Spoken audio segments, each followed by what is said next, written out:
এদিকে এনসিপির আহ্বায়ক নাহিদ ইসলাম বলেছেন, আওয়ামী লীগকে পুনর্বাসনে ভারতের সাথে সরকার সমঝোতা করলে তা প্রতিহত করা হবে। হুঁশিয়ারি দেন, হাসিনা দেশে ফিরলে বিমানবন্দর থেকে সরাসরি নেওয়া হবে ফাঁসির মঞ্চে। দ্রুত বিচারের রোডম্যাপ ঘোষণা করতে না পারলে আরও তীব্র আন্দোলনের কথা জানান নাহিদ। ঢালাইয়ে দৃঢ়তা, নির্মাণে নিশ্চয়তা। প্রিমিয়ার সিমেন্ট, ঢালাইয়ের রাজা।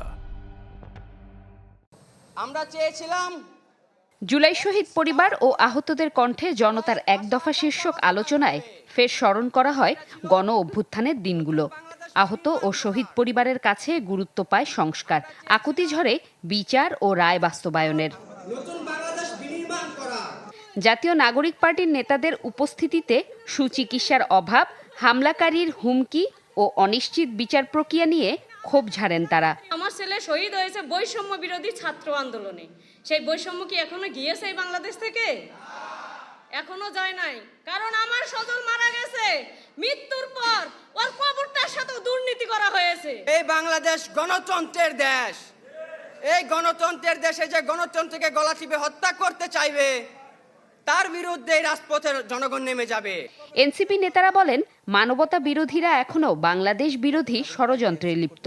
জুলাইকে কুক্ষিগত করা চলবে না হুঁশিয়ারি দিয়ে তারা বলেন, বিএনপি বিরোধী মত রোধ করতে চায়।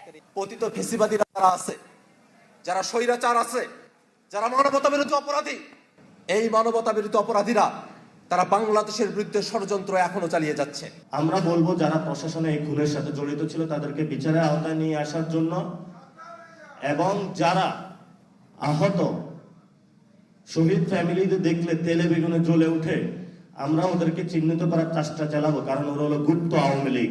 আমরা বিশ্বাস করি শুধু বিএনপি না, আগামীতে কোনো দল যদি স্বপ্ন দেখে স্বৈরাচার হওয়ার, কোনো দলের ওই স্পর্ধা কোনোদিন হবে না। আপনারা সামনে থাকলে সে স্বৈরাচার হয়ে উঠবে। এনসিপির আহ্বায়ক নাহিদ ইসলাম বলেন, আওয়ামী লীগের পুনর্বাসনে দিল্লির সাথে সমঝোতা হলে প্রতিহত করা হবে।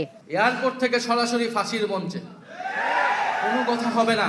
পুরো বাংলাদেশের জনগণ, 1400 শহীদ পরিবার, 30,000 আহত, লক্ষ কোটি ছাত্র জনতা সেদিন থাকবে বাংলাদেশের রাজপথে, ঢাকার রাজপথে।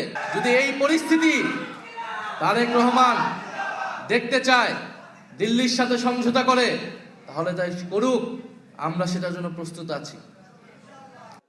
প্রতারণার রাজনীতি থেকে সরে আসতে বিএনপির প্রতি আহ্বান জানান নাহিদ ইসলাম। বিতরণ করবেন আর আপনার লোকেরা দুর্নীতি। জুমাতুল বিদা, চ্যানেল 24, ঢাকা।